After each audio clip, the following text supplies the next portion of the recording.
คนก็ทยอยมาเรื่อยๆอยู่แล้ว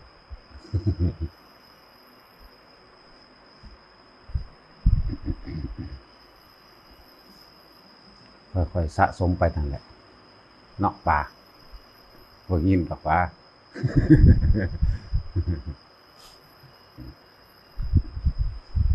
การอยู่อย่างบ่มีสุขบ่มีทุกข์คือการอยู่อย่างประเสริฐคือการอยู่โดยปราศจากความหวังผู้ใดสิ้นความหวังได้แล้วผู้นั้นแหละสบายความคำว่าสบายนี่เทียบหยังบ่ได้เลยอ่ะเป็นตาได้จักเศษเสี้ยวแล้วบ่คำว่าสบายยายศิลป์เจ้าเป็นตาได้จักเศษเสี้ยวแล้วบ่คำว่าอยู่ปราศจากความหวัง เอาเศษเสี้ยวนึงในล้านได้จักนึงแล้วบ่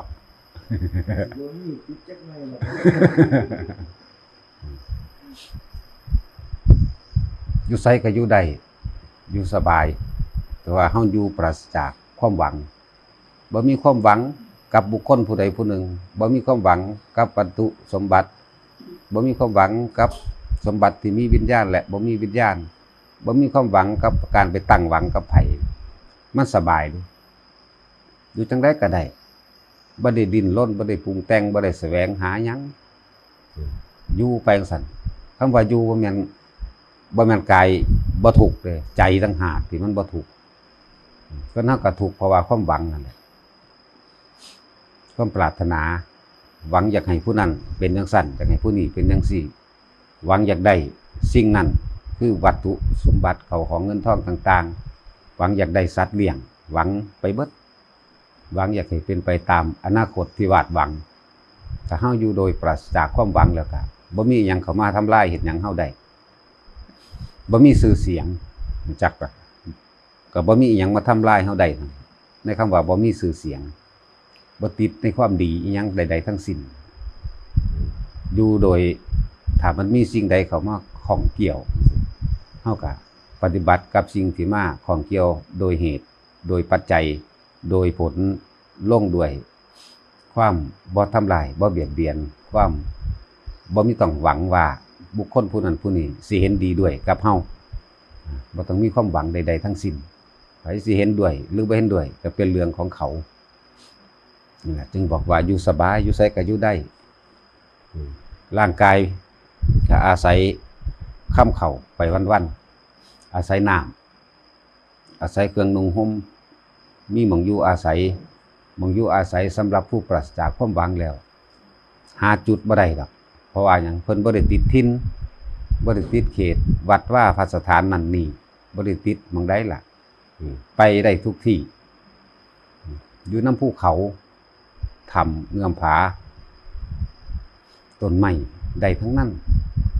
คือเพิ่นอยู่สบายอันนั้นร่างกายก็เป็นธรรมดามีความทุกข์เสมอกันกับคนธรรมดาในร่างกายของผู้เพิ่นสิ้นความหวังแล้วนี่คือมีร้อนมีหนาวมีไข้ป่วยคือกันถ้ามันเจ็บมันปวดก็หายารักษาไว้คือระงับความเจ็บปวดเท่านั้นเองหิวก็หากินร้อนก็เฮ็ดให้เย็นพอดีหนาวก็เฮ็ดให้อุ่นพอดีสำนั้นแต่ว่าใจบ่มีความหวังบ่ได้ปรุงแต่งไปวาดภาพไปจินตนาการหยังไว้อีกแล้วบ่ได้สร้างภพบ่มีชาติที่เกิดต่อไปนี่คือผู้อยู่ปราศจากความหวังเพราะว่าเพิ่นเห็นแล้วว่าสุญญตาของโลกเพิ่นถิ่มลงในคำว่าสุญญตาบ่มีอิหยังกี่ร่างอย่างยืนจักอันจักอย่างบ่สมควรที่จะเข้าไปยึดมั่นถือมั่นไปตั้งความหวังไว้กับสิ่งใดสิ่งหนึ่งกับบุคคลใดบุคคลหนึ่งจึงบอกว่าอยู่สบายอยู่ไสก็ได้ตายยามใดก็ได้นั่นแหละความเป็นและความตายจังบ่มีในหัวใจของเพิ่นเองในสารีปุตตะเถระคาถาความเป็นและความตายเราก็ไม่ยินดีนะเรารอเวลาแค่ดุจดังว่าลูกจ้างรอเวลาเลิกงานคือตายความเป็นกับว่ายินดีแต่ความตายกับว่ายินดีนั่นบ่ได้มีความหวังว่าสิมีอายุยืนบ่เจ็บบ่ไข้บ่ป่วยต้องเป็นได้ดังหวังว่าร่างกายนี่สิบ่มีโรคเป็นอมตะก็ว่าแม่นแบบนั้นถ้าพวกเฮาถึงจุดนี้แล้วจังสิเข้าใจได้ครับแล้วก็ทำความดีไปเรื่อยๆคำว่าความดี เป็นสื่อชนิดหนึ่งเป็นสื่อเป็นสมมุติแต่เอามาใส่กันแต่ว่าสำหรับเพิ่นบ่มีความดี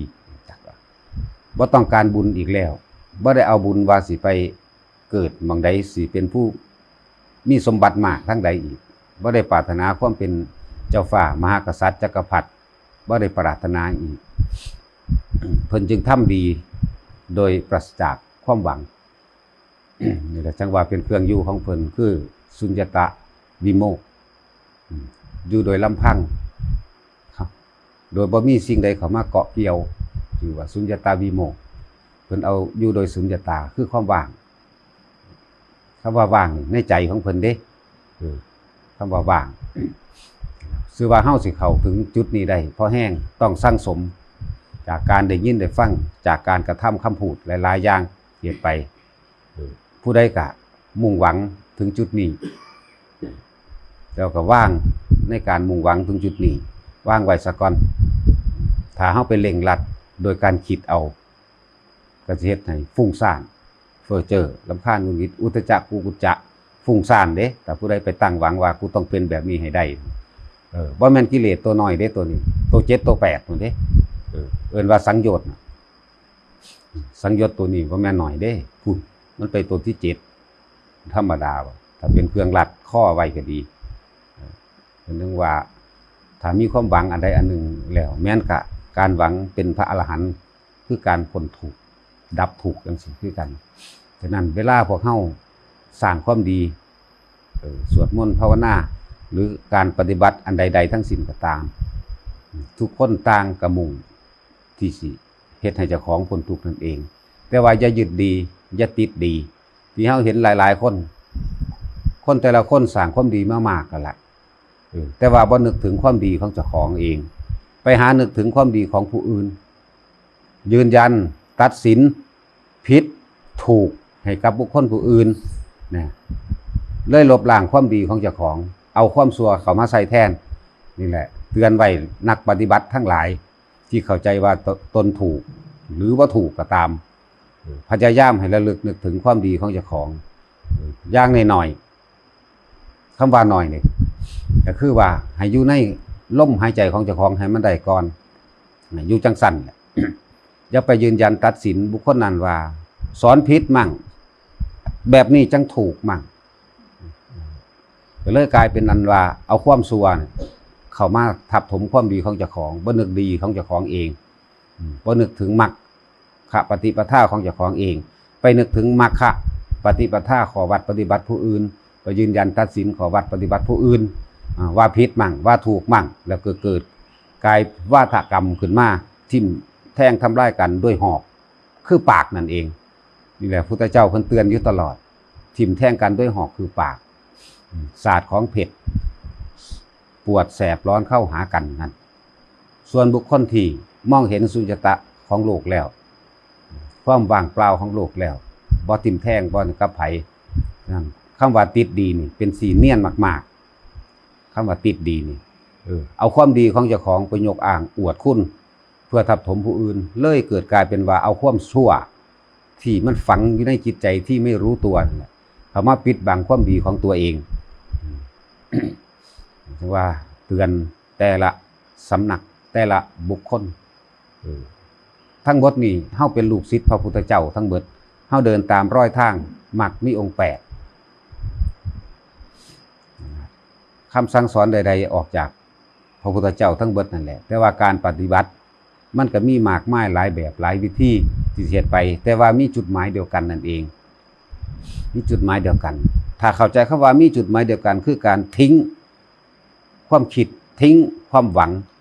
ทิ้งความปรารถนาทิ้งมันเบิดทุกอย่างเลยแม้กระทั่งความดีที่เพิ่นว่าพระอรหันต์เพิ่นบ่ได้มีบุญเด้เพิ่นบ่ติดในบุญแหละเพิ่นบ่ได้มีดีเด้เพิ่นบ่มีบุญเพิ่นบ่มีบาปแล้วเพิ่นอยู่เหนือบุญเหนือบาปแล้วนั่นแหละเพิ่นถิ่มลงสุญญตาเบิดบ่มีอีหยังเฮาจึงอยู่ด้วยสุญญตาสบายที่สุดบ่ได้ไปปรุงแต่งกับไผ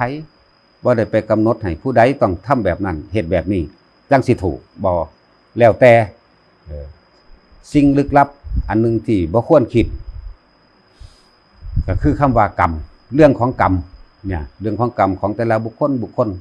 เฮาบ่อาจสามารถสิไปยืนยันตัดสินหรือทำความรู้แจ้งเรื่องของกรรมนั้นได้แม้นรู้แจ้งพระพุทธเจ้าเฮารู้แจ้งเรื่องของกรรมแต่ว่าถ้ามันบ่เป็นประโยชน์จังซี่เพิ่นก็ตัดออกเพิ่นย่อมบ่ไปตัดสินกรรมของไผให้คำแนะนำให้ความคิดเห็นบุคคลผู้นั้นต้องเป็นบุคคลที่เดินเข้าไปสู่เส้นทางเอาเองต้องเป็นผู้รู้จักทางของตนเองอย่าปิดทางตนเองด้วยการเอาความดีของเจ้าของเองไปยกอ้างอวดตนกับบุคคลผู้อื่นเลยเกิดกลายเป็นว่าความชั่วที่มันฝังอยู่ในใจ